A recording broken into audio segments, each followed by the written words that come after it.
Hello बच्चों, this is Rajkumar. Welcome to my YouTube channel JBM maths classes. बच्चों, last classes में मैंने class 10 का इंट्रोडक्शन आपको बताया था और बच्चों आज हम लोग डिस्कस करने जा रहे हैं क्लास 10 का एक्सरसाइज फर्स्ट 1.1। तो प्यारे बच्चों, इस एक्सरसाइज 1.1 को समझने के लिए आप लोग मेरे साथ वीडियो के शुरू से लेकर एंड तक जुड़े रहिए। इस एक्सरसाइज के अंदर मैं आप लोगों को सिखाऊंगा कि एनसीईआरटी एक्सरसाइज 1.1 जिसका नाम है रियल नंबर चैप्टर, इसकी एक्सरसाइज के क्वेश्चनों को आप लोग कैसे सॉल्व करेंगे और आप बोर्ड एग्जाम में कैसे पूरे में से पूरे नंबर ला सकते हैं। तो बच्चों चलिए मेरे साथ वीडियो में शुरू से लेके एंड तक जुड़े रहिए। बच्चों आज हम लोग डिस्कस करने आ रहे हैं एक्सरसाइज 1.1। तो बच्चों मेरे पास एनसीईआरटी बुक जिसका हम लोगों को फर्स्ट क्वेश्चन दे रखा है, express each number as a product of its a prime factor. तो बच्चों हमारे पास फर्स्ट जो क्वेश्चन दे रखा है प्यारे बच्चों, वो हमें दे रखा है first express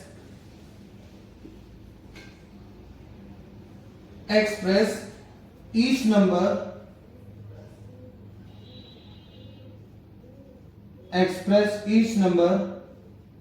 as a product of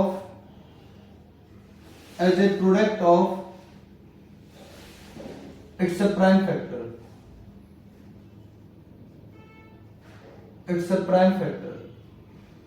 बच्चों इसका पहला क्वेश्चन आप लोगों को दिखाई दे रहा होगा बोर्ड पर।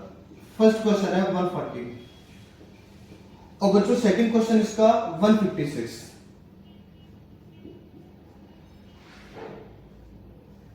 चलिए बच्चों इन दोनों क्वेश्चनों को सॉल्व करते हैं। सबसे पहले हमें क्या करना है, हमें क्वेश्चन में दे रखा है एक्सप्रेस ईच नंबर। जैसे एक नंबर 140 है, दूसरा नंबर 156 है।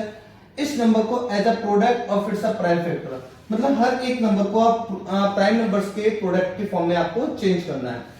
तो बच्चों कैसे सॉल्व करेंगे, देखिए आप यहां पर क्या लिखेंगे, 140 के फैक्टर कर लीजिए लाइक दिस 140। सबसे पहले इस पे 2 का डिवाइड देंगे 70 टाइम्स, फिर अगेन 2 का डिवाइड देंगे 35 टाइम्स, फिर बच्चों 5 का डिवाइड देंगे 7 टाइम्स और 7 का डिवाइड देंगे 1 टाइम्स।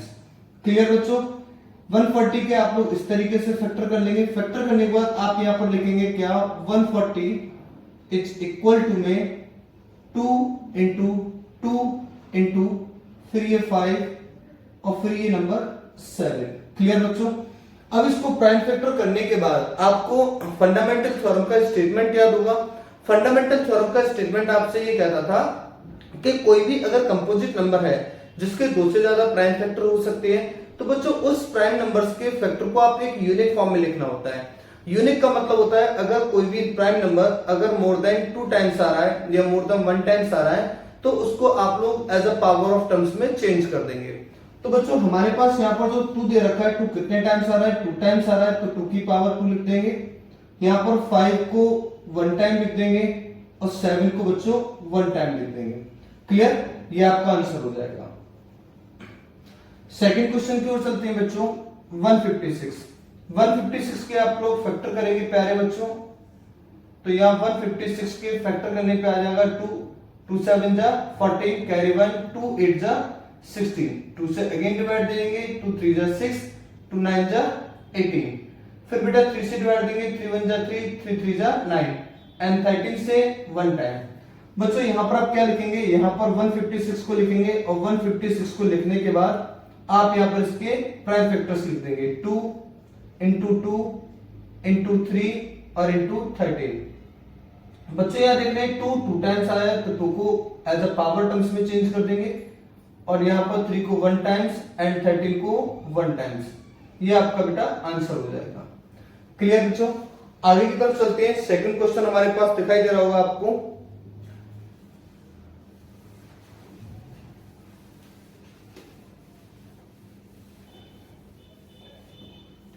सेकंड क्वेश्चन बेटा आपको जैसा कि दिखाई दे रहा है, सेकंड क्वेश्चन में आपके पास बुक है, आप बुक में देख सकते हैं। Find the LCM and HCF of the following pair of integers and verify that HCF into LCM is equal to में प्रोडक्ट ऑफ 2 नंबर्स। तो बच्चों कैसे करना है इसको ध्यान से देखिए। हमारे पास सेकंड का फर्स्ट क्वेश्चन दे रखा है 26 एंड 91। 26 एंड 91। सबसे पहले बच्चों आप लोग इसके प्राइम फैक्टर करेंगे हर एक नंबर्स के। तो हमारे पास यहाँ पर बच्चों क्या दे रखा है, फर्स्ट नंबर हमारे पास है, फर्स्ट नंबर हमारे पास 26 और प्यारे बच्चों सेकंड नंबर हमारे पास है 91। क्लियर। यहां पर लिखेंगे प्राइम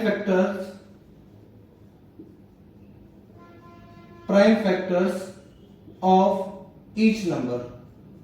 अब हर एक नंबर्स के आप प्राइम फैक्टर करेंगे, मतलब फर्स्ट नंबर के प्राइम फैक्टर करेंगे बच्चों सेकंड नंबर के भी। तो यहां पर 26 लिखेंगे और यहां पर क्या लिखेंगे बेटा 91 और इक्वल का साइन लगाएंगे। और बेटा यहां पर आप लोग रफ वर्क कर सकते हैं, 26 के प्राइम फैक्टर कर लीजिए, 2 से डिवाइड देंगे 13 टाइम और 13 का डिवाइड जाएगा 1 टाइम। सिमिलर आप बेटा 91 का प्राइम फैक्टर कर लीजिए। क्लियर बेटा। यहां से क्या करेंगे 7 का डिवाइड जाएगा 13 टाइम और 13 का डिवाइड जाएगा 1 टाइम। तो प्यारे बच्चों आप लोगों ने 26 के प्राइम फैक्टर करने पर आपको मिलता है एक 2 और एक मिलता है 13। ऐसे ही 91 के प्राइम फैक्टर करने पर आपको मिलेगा 7 और एक मिलेगा 13। क्लियर बच्चों। अब आप लोगों ने यहां से इतना कर लिया, अब आप यहां से लिखेंगे एचसीएफ ऑफ किस किस नंबर का, 26 और 91 का। आप यहां पर लिखेंगे HCF of 26 and 91 which is equal to.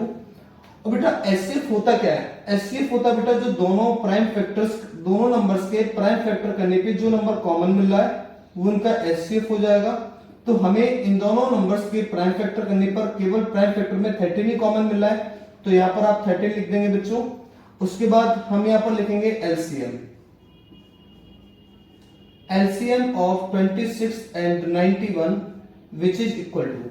बच्चों जो आप लोगों को एचसीएफ कॉमन मिला उसको उठा के रख दीजिए। सबसे पहले जो एचसीएफ कॉमन मिला है उसको उठा के रख देंगे और उसके बाद जो नंबर रिमेनिंग है उन नंबर्स को भी उठाकर आप यहां रख देंगे, जैसे 2 और बेटा 7। क्लियर। अब इन दोनों का, इन तीनों नंबर्स का मल्टीप्लाई करने पर आपको क्या मिलेगा, 13 2 जा 26 इनटू में 7। इसका मल्टीप्लाई करेंगे 7 6 जा 42 कैरी 4, 7 2 जा 14 और 4 18।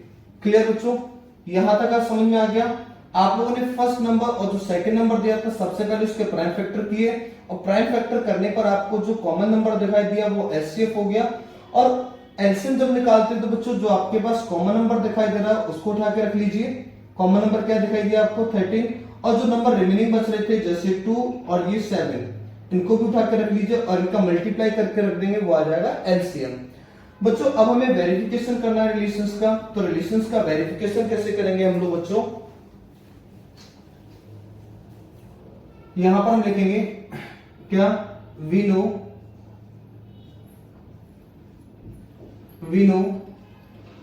First number into second number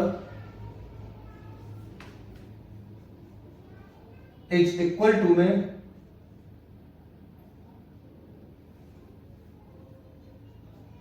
HCF into में एलसीएम।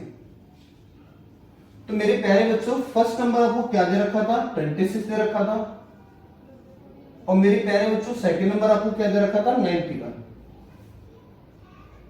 इक्वल में एचसीएफ आपने कितना निकाला बच्चों, 26 और 91 का एचसीएफ 13 आया, 13 लिख दिया। और एलसीएम प्यारे बच्चों कितना आया, एलसीएम 26 और 91 का आया 182।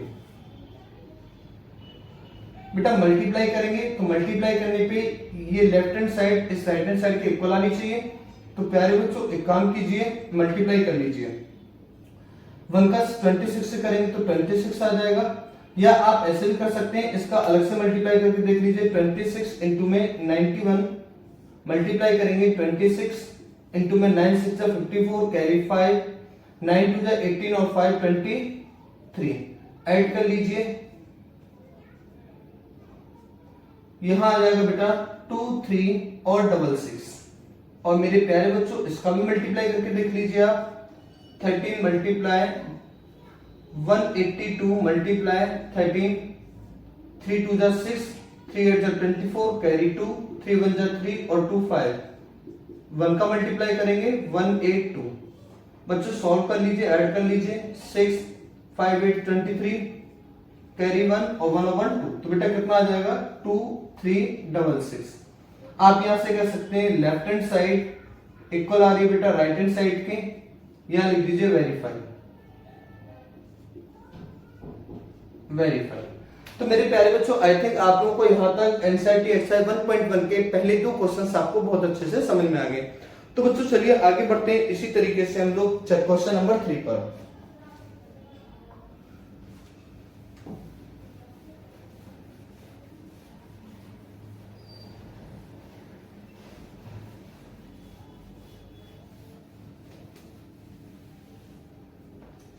प्यारे बच्चों क्वेश्चन नंबर 3 में आपको क्या दे रखा है।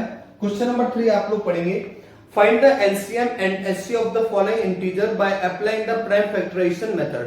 आप लोग को एचसीएफ और एलसीएम निकालना है प्राइम फैक्टराइजेशन मेथड से, जबकि आपको 3 नंबर्स आपको गिवन है। तो आप लोग जैसे बोर्ड पे देख सकते हैं, हमारे पास फर्स्ट क्वेश्चन आपको दे रखा है, थर्ड का फर्स्ट क्वेश्चन 12, 15 एंड 21 एंड 21। तो मेरे प्यारे बच्चों सबसे पहले करना क्या है आप लोगों को, यहां से सबसे पहले 12, 15 और 21 के प्राइम फैक्टराइजेशन करने हैं। तो यहां पर लिखेंगे prime factorisation, prime factorisation of 12, 15 and 21।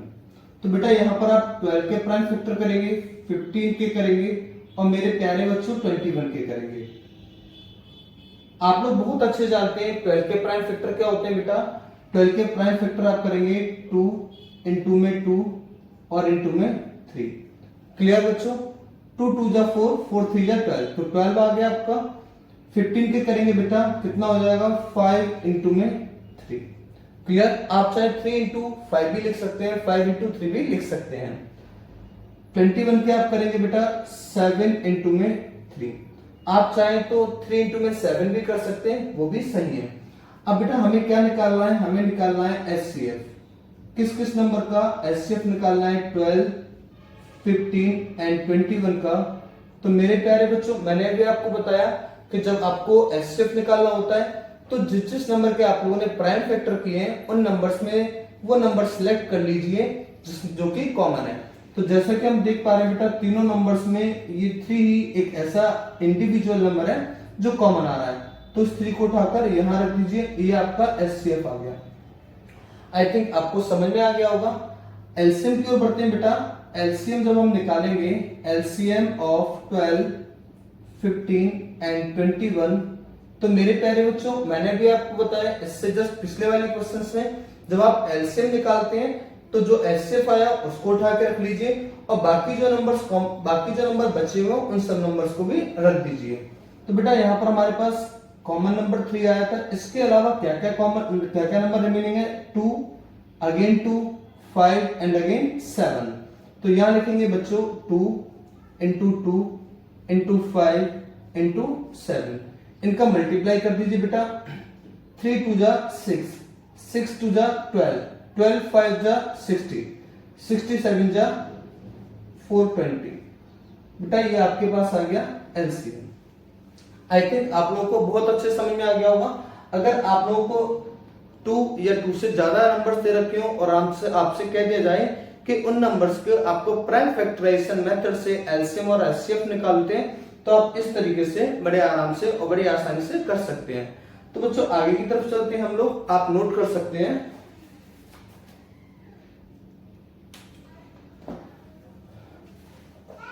चलिए बेटा इसका सेकंड क्वेश्चन है। सेकंड क्वेश्चन है बेटा आपके पास 17, 23 एंड 29। मेरे प्यारे बच्चों ये क्वेश्चन आप लोगों को करना है और आप लोग मुझे कमेंट बॉक्स में जाके बताएंगे कि इसका एचसीएफ और एलसीएम कितना आ रहा है। ओके बच्चों, चलिए हम लोग आगे की तरफ बढ़ते हैं।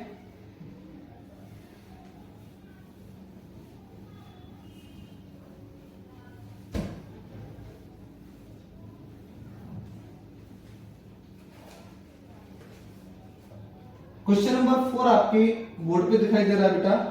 आपके पास क्वेश्चन कुछ इस तरीके से है, given that HCF of 306 and 657 is equal to 9 and LCM of 306 and 657 is what?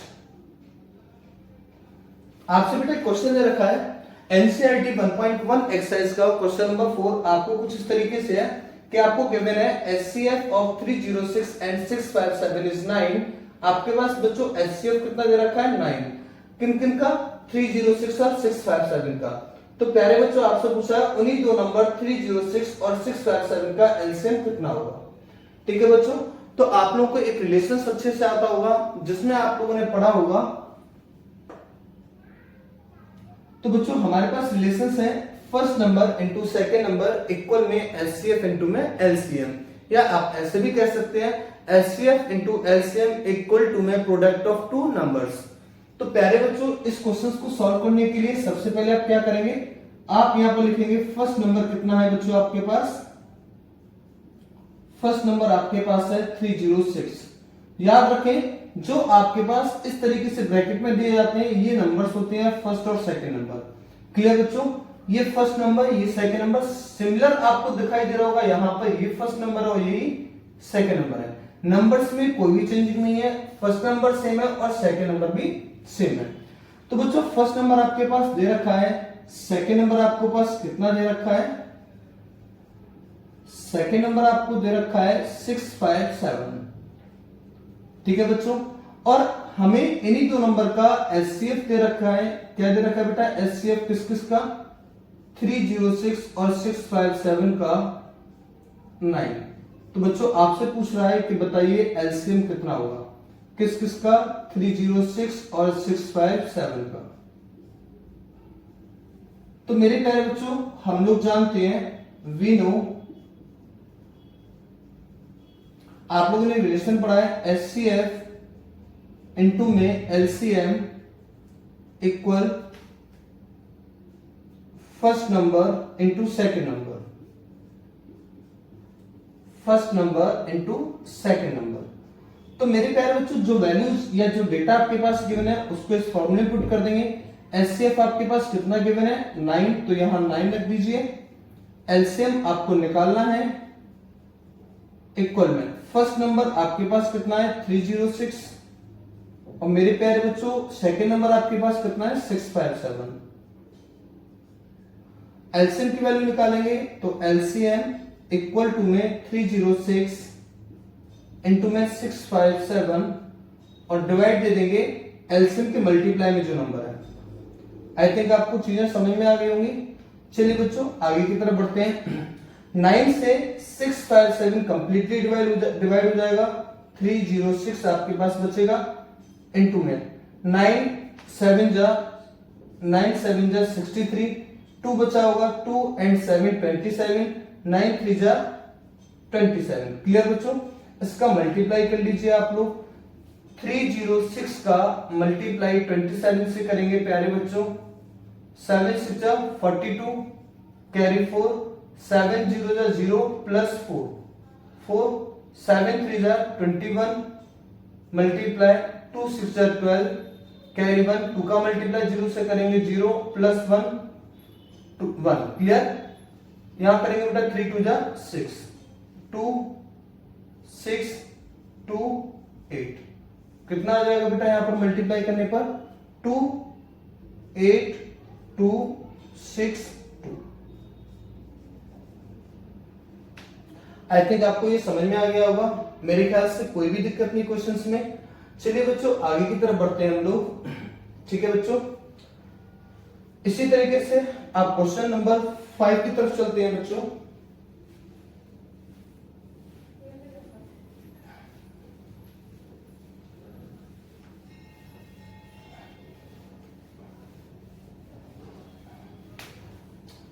Question number 5 में आपको दे रखा है बच्चों, क्या दे रखा है, check whether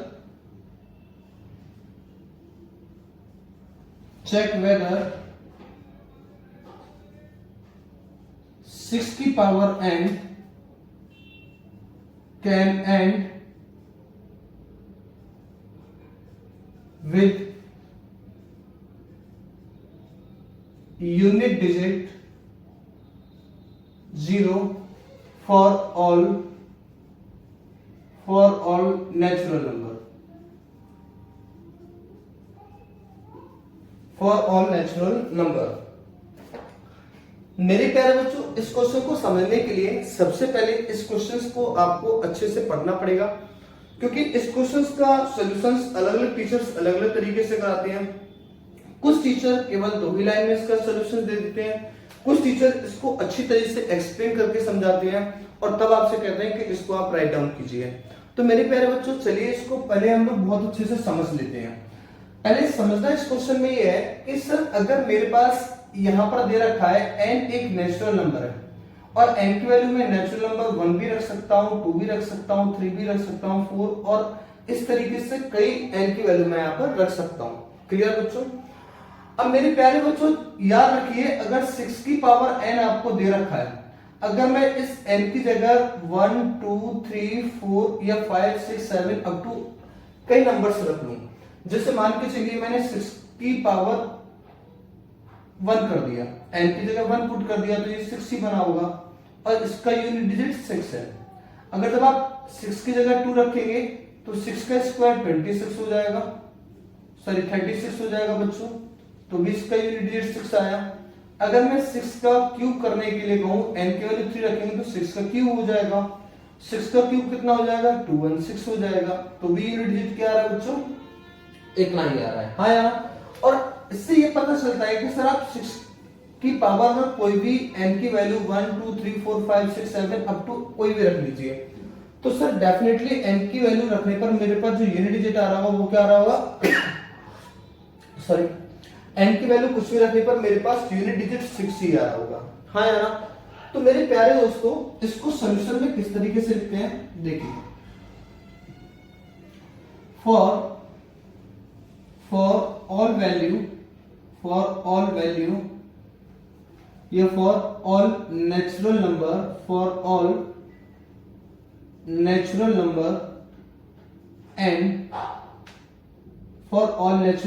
n that is 1 2 3 4 dash dash dash, n की सभी नंबर्स के लिए 6 की पावर n को अगर मैं प्राइम फैक्टर करना चाहूं तो मैं इस तरीके से भी कर सकता हूं, 2 इंटू में 3 की पावर n। हाँ या ना, इस तरीके से भी लिख सकते हैं। लेकिन आप जानते हैं कि किसी भी नंबर का यूनिट डिजिट 0 कब आ सकता है? किसी भी नंबर का यूनिट डिजिट बेटा केवल तभी पॉसिबल है जब उस नंबर के प्राइम फैक्टर्स करने पर उसमें 2 और 5 के पेयर आए, या तो सिंगल 2 और 5 आ जाए या फिर 5 के मल्टीपल में कोई भी इवन नंबर आ जाए। 5 के मल्टीपल में कोई भी इवन नंबर, ऑड नहीं बेटा, इवन नंबर्स। क्लियर?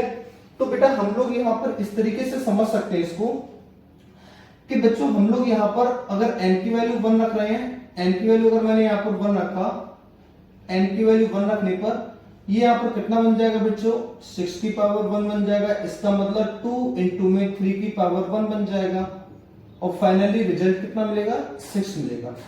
आपने जब n की वैल्यू 2 पुट की होगी प्यारे बच्चों तो 6 की पावर 2 हो जाएगा यहाँ, क्योंकि n की वैल्यू आपने 2 पुट किया, और यहाँ कितना हो जाएगा 2 इंटू में 3 की पावर 2, और प्यारे बच्चों कितना मिलेगा आपको 36।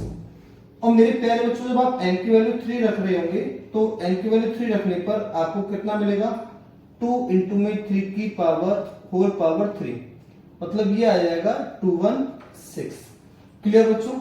और इसी तरीके जब आप n की ऑल वैल्यू रखते चलेंगे, यहां भी वैल्यू रखते चलेंगे, यहां भी वैल्यू रखते चलेंगे और यहां भी वैल्यू रखते चलेंगे, तो यहां पर वैल्यू रखने पर आपके पास यूनिट डिजिट हमेशा 6 ही आएगा। लेकिन क्वेश्चन में कह रहा है चेक वेदर, पता लगाइए कि 6 की पावर n का एंड मतलब एंड डिजिट मतलब यूनिट डिजिट 0 आ सकता है, नहीं आ सकता। तो आप लिखेंगे यहां पर इट इज इंप्लाइज दैट 6 की power n can not and with unit digit 0 with unit digit 0 for all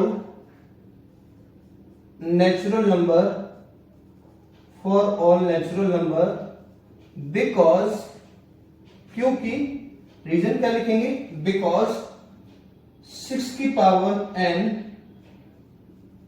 have no prime factors,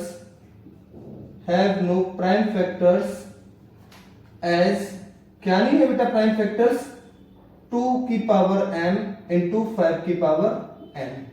अगर ये 2 की पावर m और 5 की पावर n के प्राइम फैक्टर्स अगर 6 की पावर n बन रहे होते तो यहां पर डेफिनेटली इसका यूनिट डिजिट 0 हो जाता। तो बच्चों आई थिंक आप लोगों को इसका कंप्लीट सॉल्यूशन समझ में आ गया। अगर आपके पास बोर्ड में ये क्वेश्चंस आता है तो आप इस बोर्ड में क्वेश्चंस का सॉल्यूशन इसी तरीके से लिखेंगे। ओके बच्चों, अब आप नोट कर सकते हैं, आगे की तरफ चलते हैं।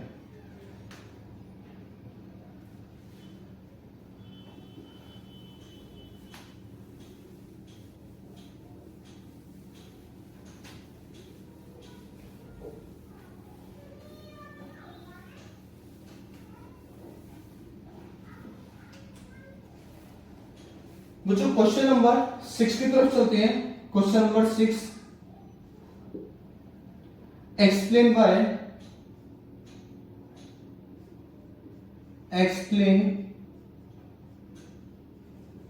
why 7 into 11 into 13 plus 13 and 7 into 6 into 5 into 4 into 3 into 2 into 1 plus 5 are composite number, are composite number, are composite number। बच्चों क्वेश्चन बहुत अच्छा है, क्वेश्चन बहुत अच्छा है और इस क्वेश्चन को कराने के बाद एक लास्ट क्वेश्चन रह जाएगा, उस क्वेश्चन को भी डिस्कस करेंगे और इस एक्सरसाइज 1.1 को कंप्लीट होने के बाद मैं आपको इस चैप्टर से रिलेटेड कुछ बातें बताऊंगा।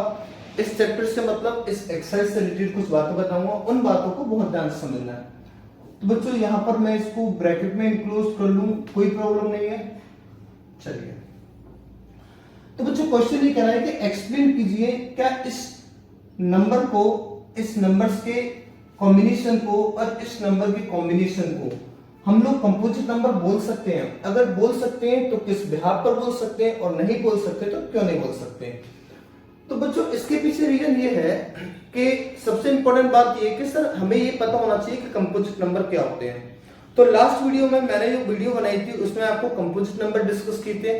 कंपोजिट नंबर ऐसे नंबर्स को कहा जाता है जिनके मोर देन 2 फैक्टर्स होते हैं इंक्लूडिंग 1। अगर किसी भी नंबर के 2 से ज्यादा फैक्टर आ रहे हैं 1 को मिलाकर तो ऐसे नंबर को हम लोग कंपोजिट नंबर कहते हैं। या सिंपल सी बात ये भी कह सकते हैं कि प्राइम नंबर्स को छोड़ के जो नंबर बचते हैं वो सभी नंबर क्या होते हैं, कंपोजिट नंबर होते हैं एक्सेप्ट 1, मतलब 1 को छोड़कर। 1 ना तो कंपोजिट नंबर होता है और ना ही प्राइम नंबर होता है बच्चों। तो बेटा यहां पर हम लोग देख रहे हैं कि हमारे पास जो नंबर गिवन है, पहले हमारे पास जो गिवन नंबर है उसको लिख लेते हैं। Given, it is implies that 7 into 11 into 13 plus 13 और बेटा क्या दे रखा है, एंड ये दूसरा नंबर दे रखा है 7 into 6 into 5 into 4 into 3 into 2 into 1 plus 5। सबसे पहले बेटा इसमें मल्टीप्लाई के अलावा सिंबल देखिए, आपको प्लस का सिंबल दिखाई दे रहा है, यहां भी आपको प्लस का सिंबल दिखाई दे रहा है, और प्लस से लेफ्ट हैंड साइड में और प्लस से राइट हैंड साइड में, ठीक यहां भी प्लस से लेफ्ट हैंड साइड में और प्लस से राइट हैंड साइड में जो नंबर्स आपको कॉमन दिखाई दे रहे हैं उनको उठा लीजिए। कॉमन मतलब एक जैसा, जैसे इससे इधर 13 है तो मेरे प्यारे बच्चों इधर 13 है तो इधर भी 13 दिखाई दे रहा है, हाँ या ना।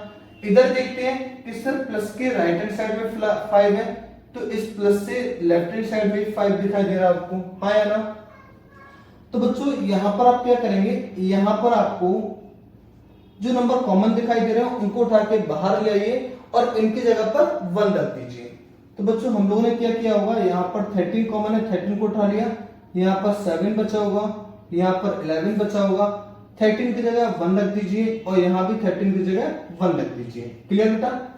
और बेटा एंड यहां आप देखेंगे यहां पर हमारे पास कौन सा नंबर कॉमन आ रहा है, 5 को बाहर ले ब्रैकेट से और 5 की जगह पर 1 रिप्लेस कर देंगे। क्लियर बच्चों। अब आप आगे की बात समझते हैं।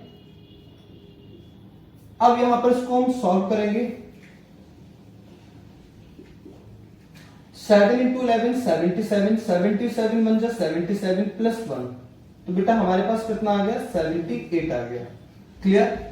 एंड और यहां पर हम देख रहे हैं बेटा 5 इंटू में इनका मल्टीप्लीकेशन करेंगे, 7 6 जा 42, 7 6 जा 42, 42 2 जा 7 6 जा 42, 42 जा 84, तो 84 लिख दीजिए बेटा यहाँ पर, कोई दिक्कत नहीं।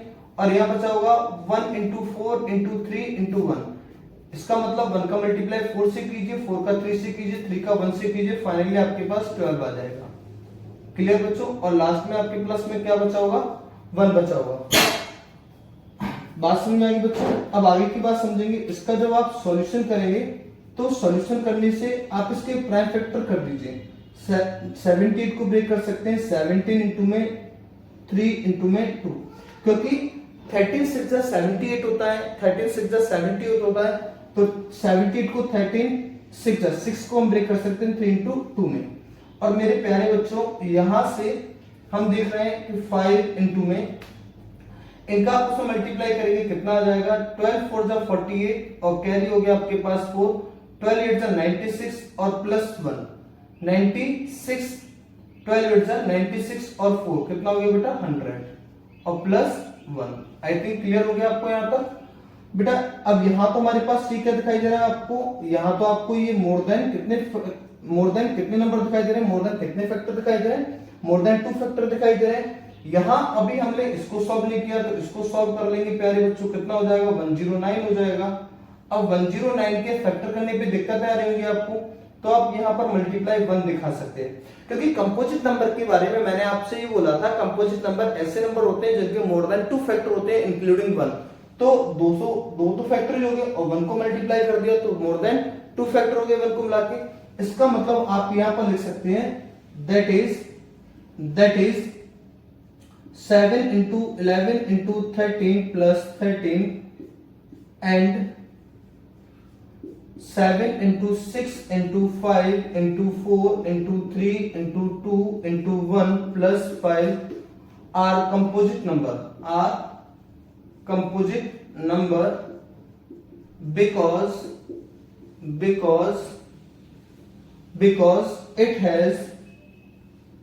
because it has more than 2 factors, समझ में आ गया बच्चों। सबसे सिंपल क्वेश्चन है, सबसे इजी क्वेश्चन है। जिस पैटर्न से मैंने आपको क्वेश्चन बताया उसी पैटर्न से आप इसी तरीके के और भी क्वेश्चनों को सॉल्व कर सकते हैं। चलिए बच्चे आगे की तरफ बढ़ते हैं हम लोग। यहां पर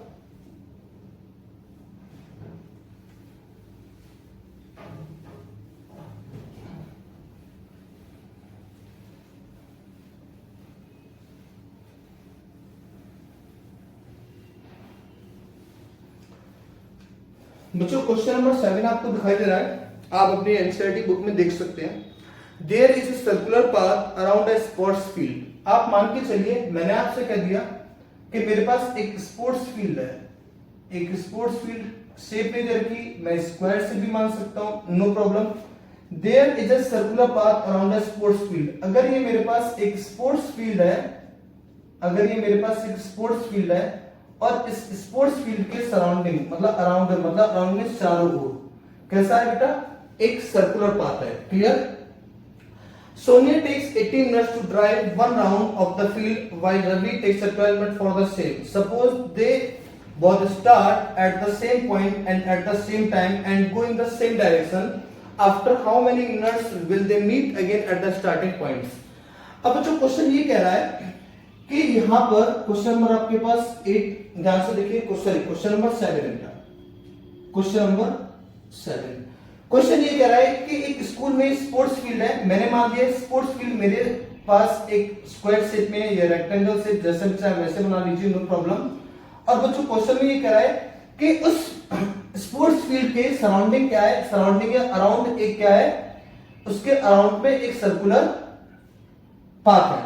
और सर्कुलर पाथ में क्या है बेटा, इस सर्कुलर पाथ पर दो बच्चे सेम डायरेक्शन में और सेम टाइम पर और सेम पॉइंट से, सेम डायरेक्शन में, सेम टाइम में और सेम पॉइंट से दौड़ना स्टार्ट करते हैं।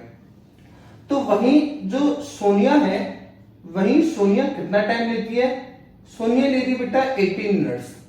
सोनिया 18 मिनट्स ले रही है क्योंकि सोनिया इस पॉइंट से दौड़ना स्टार्ट करती है और इस सर्कुलर पाथ पे ऐसे चलती है, ऐसे चलती है, ऐसे चलती है और ऐसे चल के वापस इसी पॉइंट पर आना चाहती है। तो अपना एक कंप्लीट साइकिल करने के लिए उसको कितना टाइम चाहिए, 18 मिनट चाहिए। वहीं हम देख रहे हैं कि वहीं एक लड़का है रवि, रवि कितना टाइम ले रहा है, रवि 12 मिनट्स ले रहा है। रवि भी क्या कर रहा है, रवि 12 मिनट्स में सेम पॉइंट से चलना स्टार्ट होता है, सेम डायरेक्शन में और सेम टाइम में चल के और दोबारा उसी पॉइंट पर वापस आ जाता है। अगर मान के चलिए दोनों ने सेम टाइम में, दोनों ने रवि और सोनिया दोनों ने सेम टाइम में सेम पॉइंट से और सेम डायरेक्शन में दौड़ना स्टार्ट किया और दौड़ने के बाद कौन बच्चा विनर हो जाएगा, तो बच्चों छोटी सी एक सिंपल सी बात दिमाग में आनी चाहिए कि सर विनिंग तो वही बच्चा होगा जो कम से कम टाइम में अपने इनिशियल पॉइंट से, जो कम से कम टाइम में जो वापस इनिशियल पॉइंट पे लौट के आ जाएगा। हाँ यार, जिस पॉइंट से बच्चों ने चलना स्टार्ट किया दोनों ने, अगर जो बच्चा कम से कम टाइम में दौड़ के वापस इसी टाइम पे आ जाएगा वो विनर हो जाएगा। हाँ या ना। तो बच्चों अभी क्वेश्चन ये कह रहा है कि बताइए कि दोनों कम से कम कितने टाइम में आपस में मिलेंगे। उसने ये नहीं बोला कि कम से कम कितने टाइम में, लेकिन हमें तो ये सोचना है कि दोनों अगर एक कंपटीशन में पार्टिसिपेट कर रहे हैं तो दोनों कम से कम टाइम में वापस आने की कोशिश करेंगे। दोनों बच्चे अगर सेम पॉइंट से दौड़ना स्टार्ट करते हैं और एक कंपटीशन में उन्होंने पार्टिसिपेट किया तो दोनों बच्चे ये चाहेंगे कि वो दोनों बच्चे कम से कम टाइम में दोबारा लौटकर सेम पॉइंट पर आ जाएं। हाँ या ना। तो बच्चों सिंपल सी बात है कि यहां पर आप क्या लिखेंगे, सोनिया टेक्स, आप थोड़ा सा डेटा लिख लीजिए, Sonia takes time to complete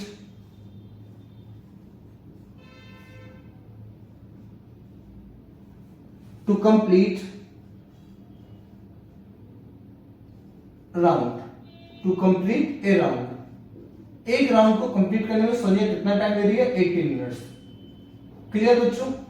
वहीं पर रवि कितना टाइम ले रहा है बेटा, रवि टेक्स टाइम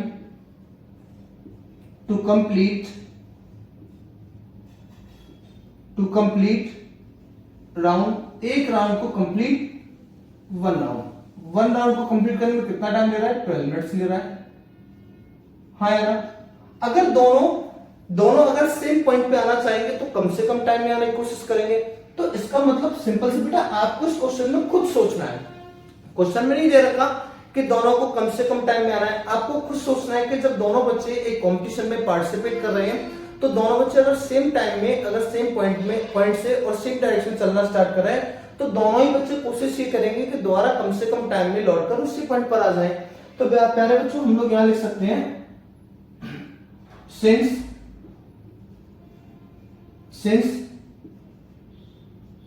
both कौन Ravi and Sonia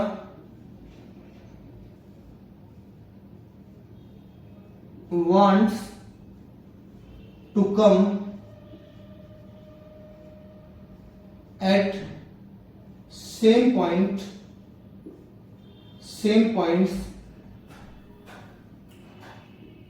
in least to least time,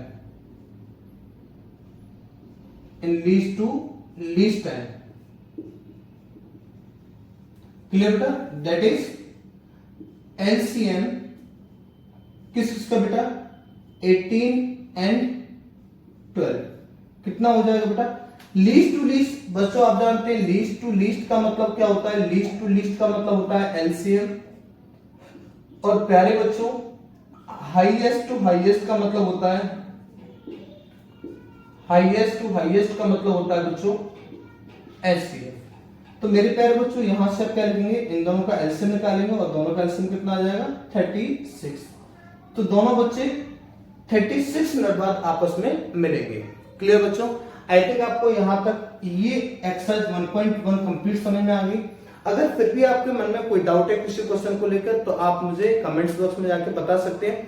और प्यारे बच्चों मैं आप लोगों को इस चैप्टर से रिलेटेड बहुत से क्वेश्चन, एक्स्ट्रा क्वेश्चन कराना चाहता हूं और उन एक्स्ट्रा क्वेश्चन को डिस्कस करेंगे अभी एक्सरसाइज 1.2 कंप्लीट होने के बाद। तो बच्चों मैं ये चाहता हूं कि आप मेरे चैनल्स पे ज्यादा से ज्यादा जुड़िए और ज्यादा बच्चों को मेरे चैनल्स के बारे में बताइए कि वो अपने कंटेंट्स को एनसीईआरटी और एनसीईआरटी से अलग एक्स्ट्रा क्वेश्चंस को मेरे यूट्यूब चैनल से बहुत अच्छे से समझ सकें। ओके बच्चों, नोट करिए, आगे बढ़ते हैं एक्सरसाइज 1.2 पर। थैंक यू बच्चों। हेलो बच्चों जैसा कि क्लास 10 की एक थ्योरम के अंदर आपको ऐसा टीचर ने क्लास में या फिर आपके ट्यूशन टीचर ने आपको पढ़ाया होगा कि let p be a prime number if p divide a square then p divide a also. और बेटा ऐसे ही और इसी थ्योरम के बेस पर हम लोगों को ये क्वेश्चन जो है इरेशनलिटी प्रूफ वाले क्वेश्चन हमें प्रूव करने हैं। क्लियर बच्चों? तो बच्चों इस थ्योरम पर बेस्ड क्वेश्चन को सॉल्व करने से पहले मैं थ्योरम पर बेस्ड एक एग्जांपल्स ले लेता हूं, जैसे ध्यान से समझिए। मान के चलिए बेटा मेरे पास a इज इक्वल टू में 6 कोई एक नंबर है और बेटा अगर मैं 6 के प्राइम फैक्टर करूंगा तो 6 के प्राइम फैक्टर करने पर मेरे पास 2 और 3 आएंगे। क्लियर? ये दोनों ही नंबर अपने आप में प्राइम नंबर है। तो बच्चों थ्योरम का स्टेटमेंट ये कहता था कि अगर if p divide a square, अगर मैं इस नंबर a मतलब 6 का स्क्वायर कर लूं तो 6 का स्क्वायर करने पर मुझे क्या मिलेगा बच्चों 36 मिलेगा। क्लियर? अगर बच्चों ये 36 नंबर अगर इन प्राइम नंबर दोनों में से किसी एक प्राइम नंबर को आप सिलेक्ट कर लीजिए, मान के चलिए मैंने 2 को सिलेक्ट किया, अगर ये 2 इस 36 को डिवाइड दे रहा है, देखिए 18 टाइम्स, तो डेफिनेटली यही 2 जो नंबर होगा इस a को मतलब कि 6 को भी डिवाइड करेगा। हाँ या ना? तो बच्चों इस तरीके से आप ये भी कह सकते हैं कि अगर इस 3 की हम बात करें तो अगर ये 3 इस 36 मतलब कि a स्क्वायर मतलब 36 को डिवाइड कर रहा है 12 टाइम्स, तो डेफिनेटली यही 3 इस 6 मतलब a को भी डिवाइड करेगा। How many times? 2 टाइम्स। तो बच्चों ये भी क्वेश्चन कुछ थ्योरम पर बेस्ड इसी तरीके से है। तो बच्चों देखना है इस क्वेश्चन को आप लोग कैसे सॉल्व करेंगे। सबसे पहले आप लिखेंगे लेट अस अज्यूम दैट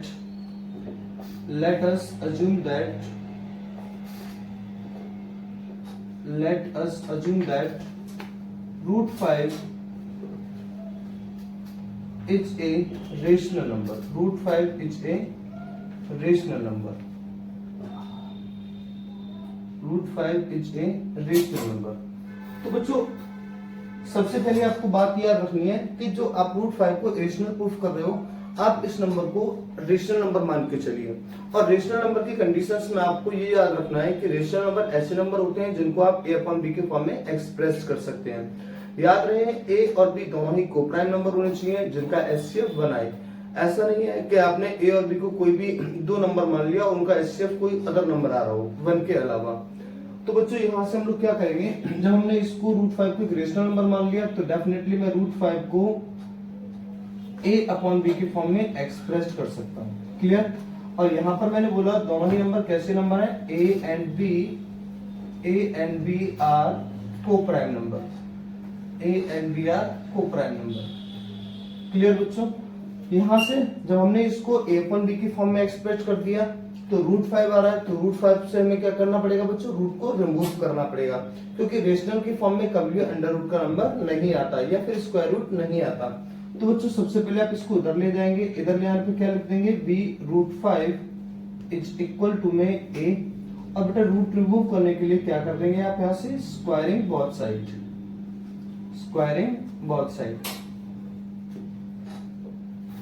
प्यारे बच्चों जब स्क्वायर करेंगे तो यहाँ पर कितना आ जाएगा, यहाँ आ जाएगा रूट 5 का स्क्वायर 5 और बेटा b का स्क्वायर हो जाएगा b square is equal to में a स्क्वायर।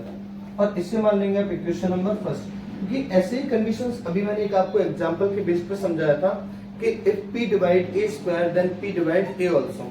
तो बच्चों अगर मैं बात करूं यहाँ पर अगर ये 5 इस a स्क्वायर को डिवाइड कर रहा है तो डेफिनेटली यही 5 इस a को भी डिवाइड करेगा। क्योंकि बच्चों आपके दिमाग में आ रहा होगा सर बी स्क्वायर की बात क्यों नहीं कर रहे, क्योंकि b square is also multiple of 5, therefore I am not talking about the b square. Clear बच्चों? तो बेटा यहां से हम लिख सकते हैं it is implies that 5 divides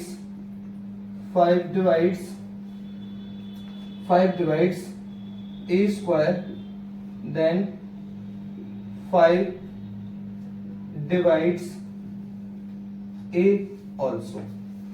clear बच्चों? ऐसा आप लोगों ने थ्योरम के बेस पर कहा। तो बच्चों अगर यहाँ पर 5 a को डिवाइड कर रहा है, अगर ये 5 a को डिवाइड कर रहा है तो डेफिनेटली बेटा एक कब डिवाइड हो रहा होगा, एक तभी डिवाइड हो रहा होगा जब a के फैक्टर करने पर उसमें 5 के नंबर आ रहा होगा। तो मैं यहाँ पर लिख सकता हूँ here a is equal to में 5c, और c कोई भी कांस्टेंट नंबर हो सकता है। तो बेटा a की वैल्यू जो 5c है इसको आप इक्वेशन नंबर 1 में भी क्या कर सकते हैं, पुट कर सकते हैं। आपने ये क्या लिख दिया a is equal to 5c और इसको पुट कर देंगे इन इक्वेशन नंबर फर्स्ट। बच्चों यहाँ पुट करेंगे तो ये कितना बन जाएगा, 5b square is equal to में 5c का होल स्क्वायर। यहाँ हो जाएगा 5b square is equal to में 25c स्क्वायर, और 5 से इसको डिवाइड दे देंगे बच्चों। 5 से डिवाइड देने पर कितना आ जाएगा, यहाँ आ जाएगा b square is equal to में 5c स्क्वायर। बच्चों ये वाली जो फॉर्म है बिल्कुल इसी तरह बन गई। तो ठीक है, बिल्कुल क्या कह सकते हैं, if 5 divide b square then 5 divide a also। तो यहाँ लिखेंगे it is implies that 5 divides b square then 5 divides b also। और बच्चों इसको कह देंगे इक्वेशन नंबर 2। यहां तक कोई दिक्कत बच्चों? इक्वेशन नंबर सेकंड और इक्वेशन नंबर फर्स्ट, जब आप दोनों इक्वेशन ऑफ फर्स्ट और सेकंड बना लेंगे उसके बाद आपको क्या लिखना है, from equation number first and second it is clear that from equation number first and second it is clear that both a and b have at least 5 as a common factor। बच्चों आप देख रहे हैं यहाँ पर हम लोगों ने क्या लिखा कि a जो है 5 का फैक्टर है, a जो है 5 का मल्टीपल है, यहाँ पर b 5 का मल्टीपल है। तो हम यहां से लिख सकते हैं from equation 1 and 2 it is clear that both a and b have at least 5 as common factor, 5 as common factor। अब बच्चों फिर जब दोनों में 5 कॉमन फैक्टर आ रहा है तो इसके व्यापार कॉन्ट्राडिक्ट, इसके व्यापार हम लोग क्या कह सकते हैं, हम कह सकते हैं देन तब this contradict the fact that क्योंकि कॉन्ट्राडिक्ट का मीन्स क्या होता है बेटा, कॉन्ट्राडिक्ट का मतलब होता है अपोज करना, विरोध करना। तो यहाँ पर ये क्या कर रहा है, इसका विरोध कर रहा है। तो हम लोग ये कह सकते हैं किस चीज का, कि ए और बी किस चीज का अपोज कर रहा है बेटा, ये अपोज कर रहा है कि जो हमारे पास ए और बी है उन दोनों में 5 कॉमन फैक्टर आ रहा है, लेकिन हमने क्या माना, ए और बी को कोप्राइम माना। तो कोप्राइम में 5 तो कॉमन नहीं आना चाहिए, कोप्राइम का मतलब ए और बी में केवल 1 कॉमन आना चाहिए। यहाँ पर 5 कॉमन आ रहा है, इसका मतलब ये इस चीज का अपोज कर रहा है कि हमने जो नंबर ए और बी को कोप्राइम माना है वो वास्तव में कोप्राइम नंबर नहीं है। तो जब वो कोप्राइम नंबर नहीं है तो इसलिए हम उनको a अपॉन b की फॉर्म में एक्सप्रेस नहीं कर सकते, मतलब कि उसको हम लोग रेशनल नंबर नहीं बता सकते। तो हम लोग क्या लिख सकते हैं, this contradict the fact that root 5 is ए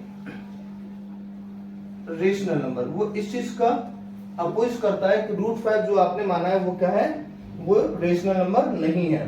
तो यहां पर लिखेंगे देन ये so we conclude that root 5 is a irrational number, बच्चों ये आपके पास एक्सरसाइज 1.2 का क्वेश्चन नंबर है फर्स्ट। क्लियर बच्चों? अभी आप लोगों को कोई दिक्कत हो, ऐसे क्वेश्चन सभी आगे भी आने वाले। चलिए बच्चों आगे वाले क्वेश्चन पर चलते हैं। 3 + 2 √5 prove that, question number second है prove that 3 plus 2 root 5 is an irrational number. Clear बच्चों? बच्चों इस क्वेश्चन को भी देखिए बच्चों, यहां पर हम लोग देख रहे हैं कि रूट 5 को मैं ऑलरेडी ये प्रूफ कर चुका हूं कि रूट 5 मेरे पास एक इरेशनल नंबर होता है। लेकिन अभी आप लोगों ने क्लास 9 में ये चीज भी पढ़ी थी कि इरेशनल नंबर के साथ अगर कोई भी irrational number plus multiply divide and subtraction में आ जाए तो वो कंप्लीट नंबर एक इरेशनल नंबर हो जाता है। तो यहां पर हम देख रहे हैं कि रूट 5 की मल्टीप्लाई में 2 आ रहा है, तो इसका मतलब ये नंबर इरेशनल हो गया। जब इस इरेशनल नंबर के साथ कोई भी रेशनल नंबर, इसका मतलब 3 को ऐड कर देंगे तो ये कंप्लीट नंबर एक इरेशनल नंबर बन जाएगा। चलिए बच्चों उसको प्रूफ करते हैं। सेम वही थिंग्स क्या करेंगे, लेट अस अज्यूम दैट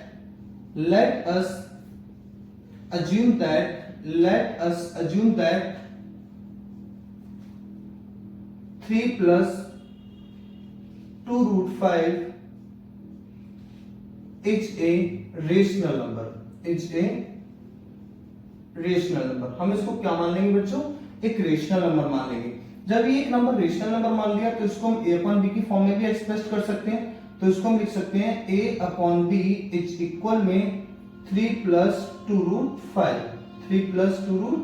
5, जहां पर a और b क्या है बेटा, दोनों A and B are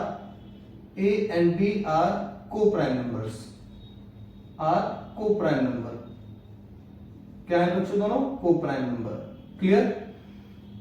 अभी आगे क्या करना है बच्चों, यहां पर हम लोग क्या करेंगे, इस रूट 5 को सेपरेट कर लेते हैं। और इस रूट 5 को सेपरेट करने के लिए हम लोग क्या करेंगे, इन दोनों नंबर्स को इधर ट्रांसफर करेंगे। तो पहले बच्चों प्लस के 3 को उधर ले आएंगे तो a upon b is equal -3 is equal में कितना हो जाएगा, 2 root 5। जब आप 3 को उधर लाएंगे तो माइनस में आ जाएगा 3। अब 2 को भी हटाना है, तो 2 को जब हटाएंगे तो बेटा कितना आ जाएगा, 1/2 और यहां हो जाएगा a upon b और -3 इक्वल में √5। ये बात क्लियर हुई बच्चों? यहां तक यहां पर हम लोग क्या कर लेंगे, इसको यहां पर हम कह देंगे इक्वेशन नंबर फर्स्ट। इक्वेशन मान भी सकते हैं और नहीं भी मान सकते, नो प्रॉब्लम्स। तो बच्चों यहां पर हम लोग कह सकते हैं since A and B are integers, बच्चों एक चीज ध्यान से समझिए, यहां पर हम लोगों ने A और B को कोप्राइम माना, लेकिन अभी हम लोग क्या कह रहे हैं कि अभी हम लोग ये कह रहे हैं कि A और B हमारे पास दोनों ही क्या है बच्चों, A और B हमारे पास दोनों इंटीजर्स हैं। जब A और B दोनों इंटीजर्स हैं तो इसका मतलब देन तब 1/2 A upon B -3 क्या हो जाएगा, इज ए रेशनल नंबर बन जाएगा। क्यों हो जाएगा, इसके पीछे रीजन बताते हैं। Is a rational number. बच्चों सुनिए, जब A और B मेरे पास इंटीजर्स हैं, क्योंकि कोप्राइम भी तो मेरे पास इंटीजर्स हैं, कोप्राइम को हम इंटीजर्स बोल सकते हैं। जब coprime since A and B are integers, A और B इंटीजर्स हैं, तो इंटीजर्स की जो फॉर्म लिखी हुई है यहाँ पर वो क्या होगी, एक रेशनल नंबर होगी। हाँ या ना? जब ये एक रेशनल नंबर होगी बच्चों तो इसका मतलब ये पूरा नंबर रेशनल नंबर हो गया। जब ये पूरा नंबर रेशनल हो गया तो इसके इक्वल में √5 है। हाँ या ना? तो हम लोग ये भी कह सकते हैं कि √5 क्या हो गया, रेशनल नंबर हो गया। सो √5 इज ए रेशनल नंबर। बच्चों फिर समझिए, A upon B, जो A और B हमने माने थे यहाँ कोप्राइम माने थे, और कोप्राइम भी तो इंटीजर्स होते हैं, तो A upon B अगर मैं इनको इंटीजर्स बोले तो गलत नहीं हो सकता। तो यहाँ पर हम A और B बोल रहे हैं तो बेटा A और B की फॉर्म में लिखे हुआ नंबर क्या होगा, ये एक रेशनल नंबर होगा। और रेशनल नंबर के सामने अगर कोई नंबर लिखा हुआ है, इक्वल में कोई नंबर लिखा हुआ है, तो जब ये रेशनल नंबर है तो डेफिनेटली मैं इसको भी क्या बोलूंगा, रेशनल नंबर बोलूंगा। वही चीज मैंने यहाँ लिखी है, since A and B are integers then 1/2 bracket में A upon B -3 is a rational number. So तब इसीलिए √5 is a rational number. But लेकिन this contradict the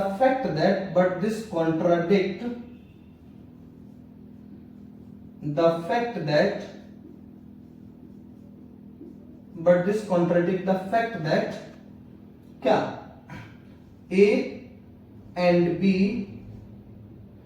contradict fact that root 5 is a rational number, is a rational number। लेकिन ये contradict जो है इस चीज का, ये कॉन्ट्राडिक्ट इसका विरोध करता है कि रूट 5 क्या है, रेशनल नंबर है। वैसे हम रूट 5 को तो ऑलरेडी हम प्रूफ कर चुके हैं, इससे पहले वाले क्वेश्चन में प्रूफ किया था कि रूट 5 अपने आप में क्या होता है, रूट 5 अपने आप में एक रेशनल नंबर होता है। और बेटा रूट 5 से मतलब नहीं है, कोई भी नॉट परफेक्ट स्क्वायर नंबर्स होता है वो अपने आप में एक रेशनल नंबर होता है। तो but this contradict the fact that root 5 is a rational number, so we conclude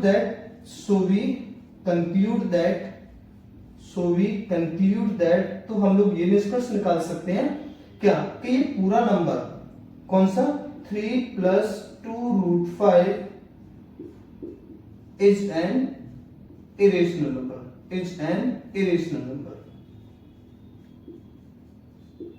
बच्चों क्लियर हो गया। इस क्वेश्चन को केवल आपको इतना ही लिखना है, इससे ज्यादा नहीं लिखना है। क्वेश्चन आपके अच्छे से समझ में आ गया होगा, आप लोग इसे नोट कर सकते हैं। आगे क्वेश्चन की ओर बढ़ते हैं बच्चों।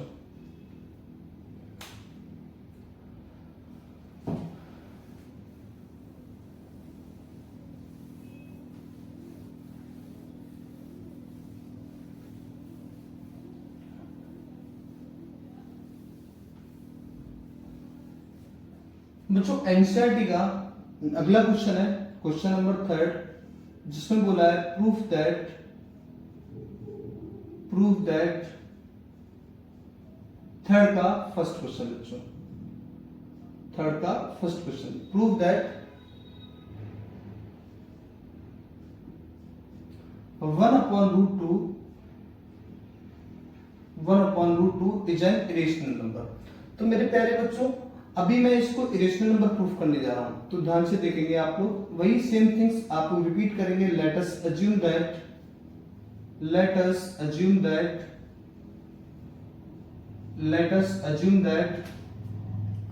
1/√2 इज ए रेशनल नंबर, अभी हमने इसको क्या मान लिया बेटा, 1/√2 को रेशनल नंबर मान लिया। जब इसको 1/2 को रेशनल नंबर मान लिया तो मैं इसको 1/2 को a/b के फॉर्म में भी लिख सकता हूं, कोई दिक्कत नहीं। और यहां पर a और b दोनों ही क्या होंगे बेटा, a एंड b आर को प्राइम होंगे। कैसे होंगे बच्चों, को प्राइम नंबर होंगे। क्लियर। अगर ये बच्चों को प्राइम नंबर मान लिया तो मैं इसको अगर मैं इस तरीके से ट्रांसफर करूं, ऐसे भी कर सकते हैं। एक बच्चा कह रहा है कि सर ट्रांसफर मत कीजिए, मैंने कहा तो कि इसको आप सिंपल सा उसी फॉर्म में चेंज कर लीजिए। अगर मैं बच्चों इनका रेसिप्रोकल कर लूं तो इसका भी रेसिप्रोकल हो जाएगा, तो मैं इसको ये भी तो लिख सकता हूं √2 इज इक्वल टू में b/a, इस तरीके से भी लिख सकते हैं। बच्चों कोई दिक्कत नहीं क्वेश्चन को सॉल्व करने में, आप क्वेश्चन को इस तरीके से भी सॉल्व कर सकते हैं। तो बच्चों आगे की बात समझते हैं। तो यहां से हम क्या कह सकते हैं, √2 एक इरेशनल नंबर प्रूफ करना है, तो यहां से हमें क्या करना है, जब हमने इसको रेशनल माना है तो यहां से स्क्वायर रूट हटाना है। तो क्या करेंगे, स्क्वायरिंग बोथ साइड। क्या करेंगे बच्चों, स्क्वायरिंग बोथ साइड। तो स्क्वायरिंग बोथ साइड करने से क्या हो जाएगा, या इसको यहां से पहले इसको उधर ले जाइए, तो यहां हो जाएगा √2 इंटू में a इज इक्वल टू में b। स्क्वायरिंग बोथ साइड कर दीजिए आप, squaring both side. Squaring both side करेंगे तो यहां हो जाएगा 2a² इज इक्वल टू में b²। इसको इक्वेशन नंबर फर्स्ट मान लेंगे। और थ्योरम के यहां पर आप क्या लिख सकते हैं, आप यहां पर लिख सकते हैं क्या, if 2 divides b², if 2 divides b², then 2 divides b also, तब ये 2 किसको भी डिवाइड करेगा, b को भी डिवाइड करेगा। इसका मतलब ये है कि b के फैक्टर करने पर हमें एक नंबर 2 भी कॉमन आ रहा होगा। तो मैं ये भी कह सकता हूं देन तब b इज इक्वल टू में कोई भी कांस्टेंट नंबर c का मल्टीपल मान लेंगे 2 के साथ। तो यहां पर क्या हो जाएगा, c कोई भी कांस्टेंट नंबर हो सकता है, और इसको पुट कर देंगे आप, इसको पुट कर देंगे इन इक्वेशन नंबर फर्स्ट में। बच्चों यहां पर पुट करने पर आपको क्या मिल जाएगा, यहां मिल जाएगा 2a² इज इक्वल टू में b की जगह 2 c का स्क्वायर। फाइनली हो जाएगा 2a² इज इक्वल टू में 4c² 2 से 2 गया, 2 से 2 जाने पर क्या बचेगा बच्चों, यहाँ बचेगा a स्क्वायर इज इक्वल में a square is equal to में 2c स्क्वायर। इसको इक्वेशन नंबर 2 मान लेंगे। Clear? From equation number first and second it is clear that both a and b have to at least as a common factor. यहां लिखेंगे from equation first and second it is clear that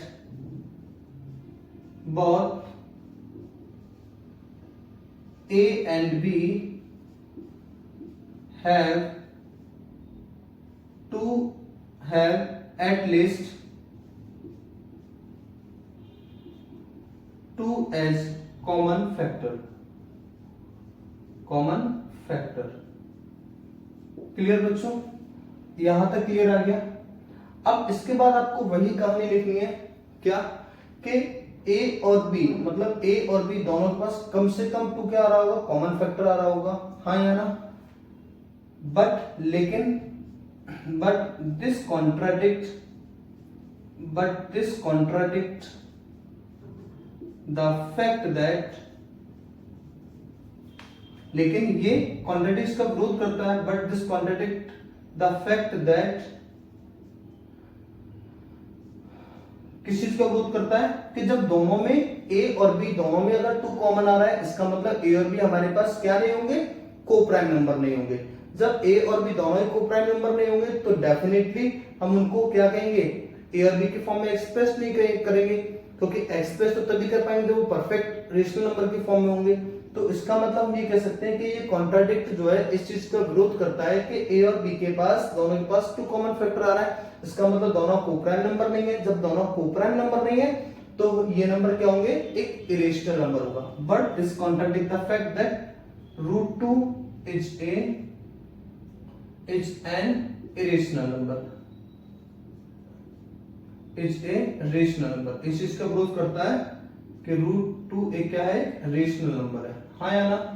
so we conclude that